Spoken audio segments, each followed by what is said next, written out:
Mr. Sterling, thank you also for being here today. Following the 2020 election, in addition to your normal duties, I understand that you became a spokesperson to try to combat disinformation about the election and the danger it was creating for elections officials, among others. In a December 1 press conference, you addressed some of your remarks directly to President Trump. Let's take a look at what you said that day. Mr. President, it looks like you likely lost the state of Georgia. We're investigating. There's always a possibility. I get it. And you have the rights to go through the courts. What you don't have the ability to do, and you need to step up and say this, is stop inspiring people to commit potential acts of violence. Someone's going to get hurt. Someone's going to get shot. Someone's going to get killed. And it's not right. It's not right. Mr. Sterling, what prompted you to make these remarks? Mr. Schiff, we had had a previously scheduled press conference that day, as we were in the habit of doing, trying to be as transparent as we could about the election and the counts going on. A little after lunch that day, lunchtime, I received a call from the project manager from Dominion Voting Systems, who was oddly, audibly shaken. She's not the kind of person I would assume would be that way. She has a master's from MIT, a graduate of the Naval Academy, and was very much on the ball and pretty unflappable. And she informed me about a young contractor they had who had been receiving threats from a video had been posted by some QAnon supporters.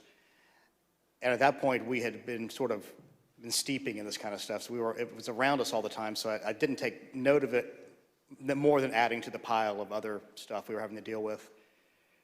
And I did pull up Twitter, and I scrolled through it, and I saw the young man's name. It was a particular tweet that, for lack of a better word, was a straw that broke the camel's back. Had the young man's name. It was a very unique name. I believe it was a first-generation American. And it said, had his name, "You committed treason. May God have mercy on your soul," with a slowly twisting gif of a noose. And for lack of a better word, I lost it. I just got irate. My boss was with me at the time, the Deputy Secretary, Jordan Fuchs, and she could tell that I was angry. I tend to turn red from here up when that happens, and that happened at that time. And she called Secretary Raffensperger to say, "We're seeing these kind of threats, and Gabe thinks we need to say something about it." And the Secretary said yes, and that's what prompted me to do what I did. I lost my temper, but it seemed necessary at the time because it was just getting worse. And I could not tell you why that particular one was the one that put me over the edge, but it did. Now, after you made this plea to the president, did Donald Trump urge his supporters to avoid the use of violence? Not to my knowledge. Mr. Secretary, after making this request, the president then goes back to the danger of having you deny these allegations of fraud. Let's listen to that part of the clip.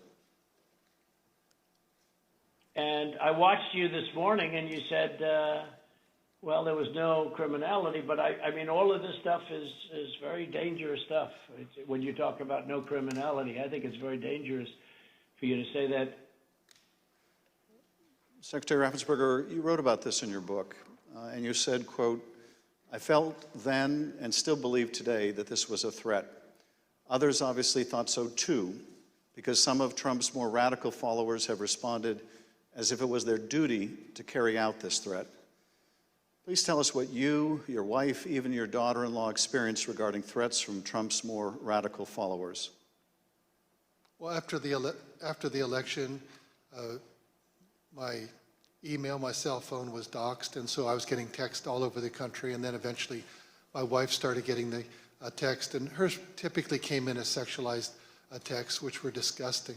You have to understand that Trish and I, we met in high school, and we've been married over 40 years now, and so they started going after her, I think, just to probably put pressure on me. Why don't you just quit, walk away?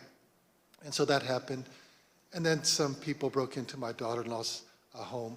And my son has passed, and she's a widow and has 2 kids. And so we're very concerned about her safety also.